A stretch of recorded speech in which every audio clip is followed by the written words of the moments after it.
La notion d'intervalle de confiance prend tout son sens lorsque l'on mène une étude statistique ou une étude empirique dont on veut tirer des conséquences scientifiques.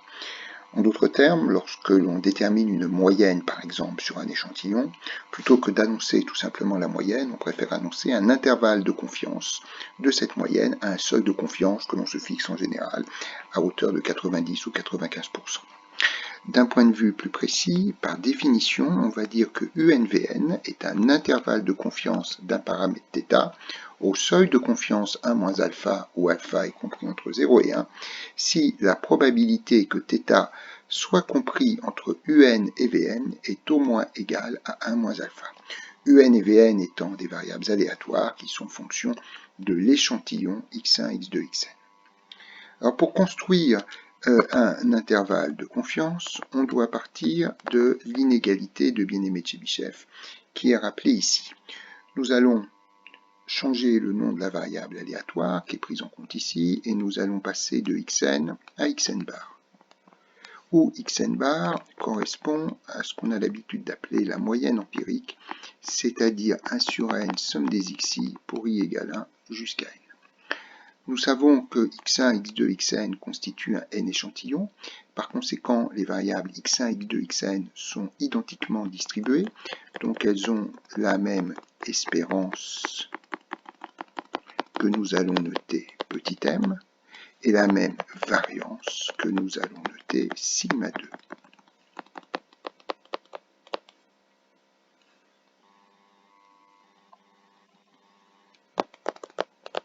Par ailleurs, nous avons démontré dans le cadre de la vidéo sur les convergences en probabilité et plus précisément la loi faible des grands nombres que E de xn bar, dont nous avons besoin ici, est égal à m et V de xn bar est égal à sigma 2 sur n.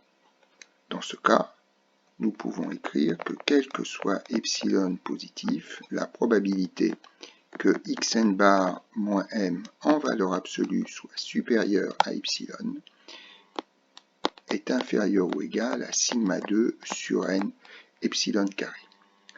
Alors, première chose, nous allons passer de p de xn bar en valeur absolue moins m supérieur à epsilon à inférieur ou égal à epsilon en prenant 1 moins la probabilité de l'événement contraire.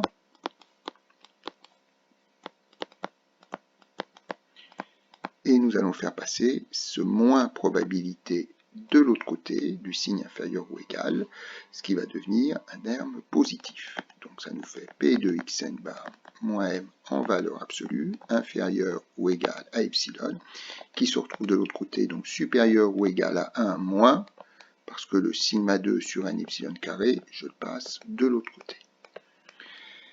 Maintenant, si nous avons x bar moins m inférieur à epsilon, ça revient à dire que xn bar est compris entre m moins epsilon et m plus epsilon, qui se trouve être supérieur à 1 moins sigma 2 sur n epsilon carré. Alors, pour revenir aux notations de ce qui est au-dessus, c'est-à-dire la définition même de l'intervalle de confiance, nous allons dire, posons alpha égale sigma 2 sur n epsilon carré. Ce qui implique, bien sûr, que epsilon est égal à sigma sur racine de n alpha. Et dans ces conditions, ce que nous avons ici devient p de m moins sigma sur racine de n alpha inférieur à xn bar, inférieur à m plus sigma sur racine de n alpha, qui est supérieur ou égal à 1 moins sigma 2 sur n epsilon carré. Alors ce que nous cherchons, ce n'est absolument pas à encadrer la statistique xn bar, mais à encadrer par exemple petit m. Par conséquent, si l'on regarde la partie gauche de l'inégalité, nous pouvons dire, en faisant passer le moins sigma sur racine de n alpha à droite, que m est inférieur ou égal à xn bar plus sigma sur racine de n alpha. Et bien évidemment, si nous regardons maintenant la partie droite de l'inégalité, si nous faisons passer le sigma sur racine de n alpha de l'autre côté, ça va nous donner xn bar moins sigma sur racine de n alpha. Le tout étant supérieur à 1 moins sigma 2 sur n epsilon carré. Alors, nous allons supposer maintenant que x1 suit une loi de Bernoulli de paramètre P, que x2 suit une loi de Bernoulli de paramètre P, et que xn suit une loi de Bernoulli de paramètre P. Il va sans dire que dans ce cas, la moyenne de xn bar, qui est égale à la moyenne ou à l'espérance de chacune des variables, est égale à petit p. Et dans ce cas, égale donc ce que nous appelons ici m, l'espérance mathématique. Dans ce cas, nous avons p de xn bar moins sigma sur racine de n alpha inférieur ou égal à p, inférieur à xn bar plus sigma sur racine de n alpha supérieur à 1 moins sigma 2 sur n epsilon carré.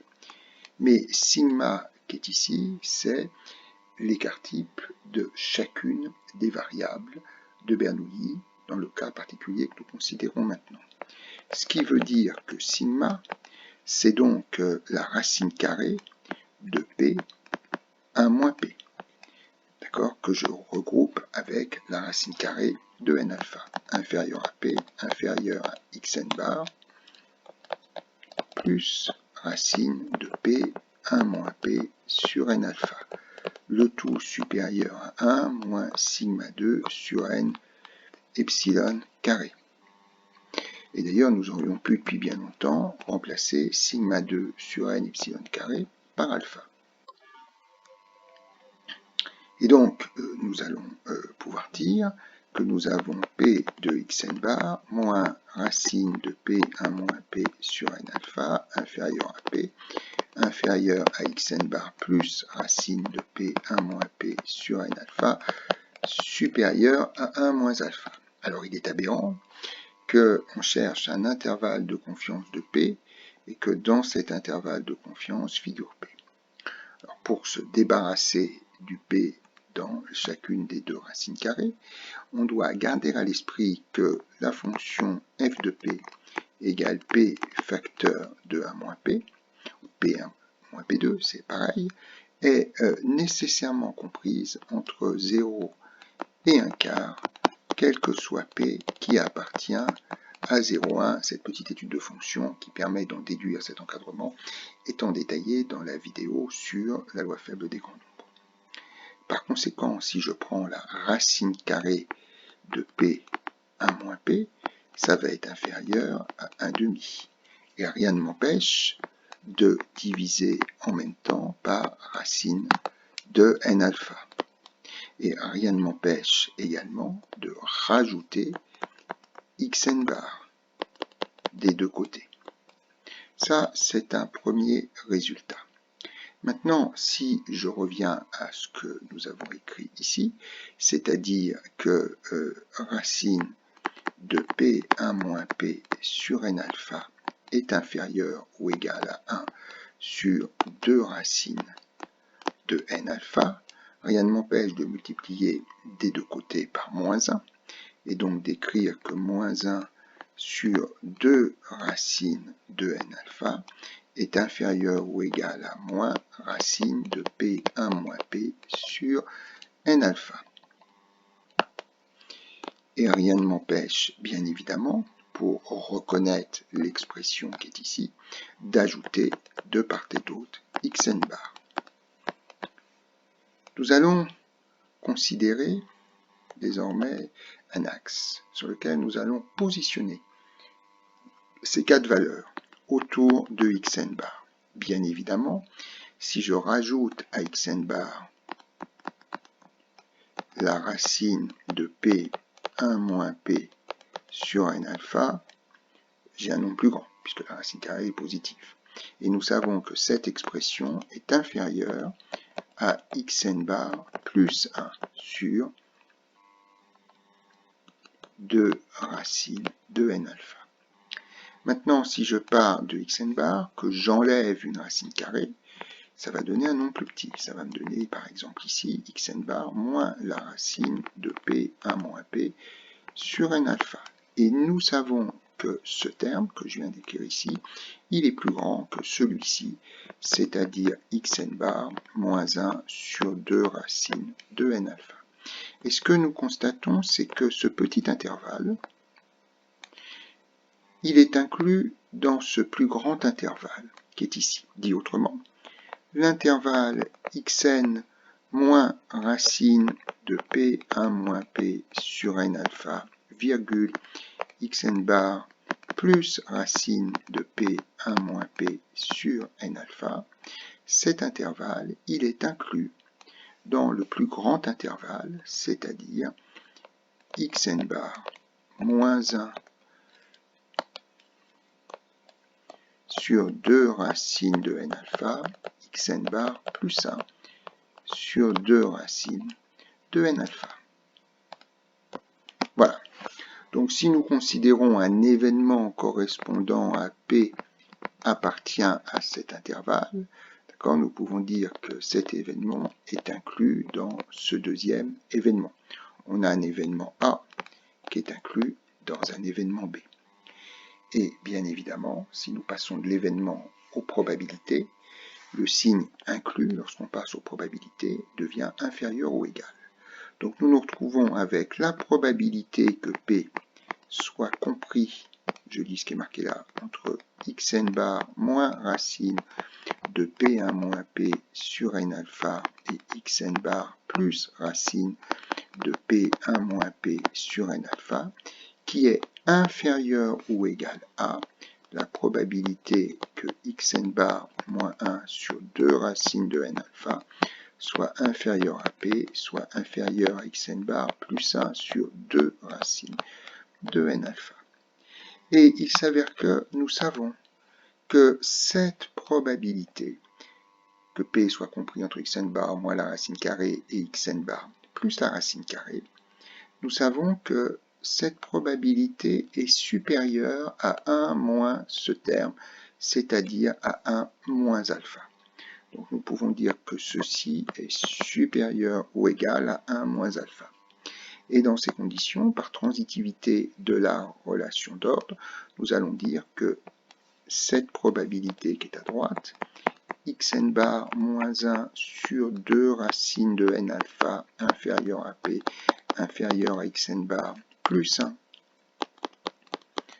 sur 2 racines de n alpha est supérieur ou égal à 1 moins alpha.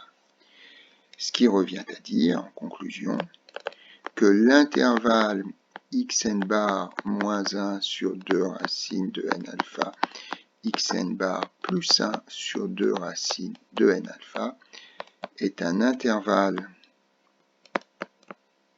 de confiance de P au seuil de confiance ou au niveau de confiance, c'est synonyme, 1 moins alpha.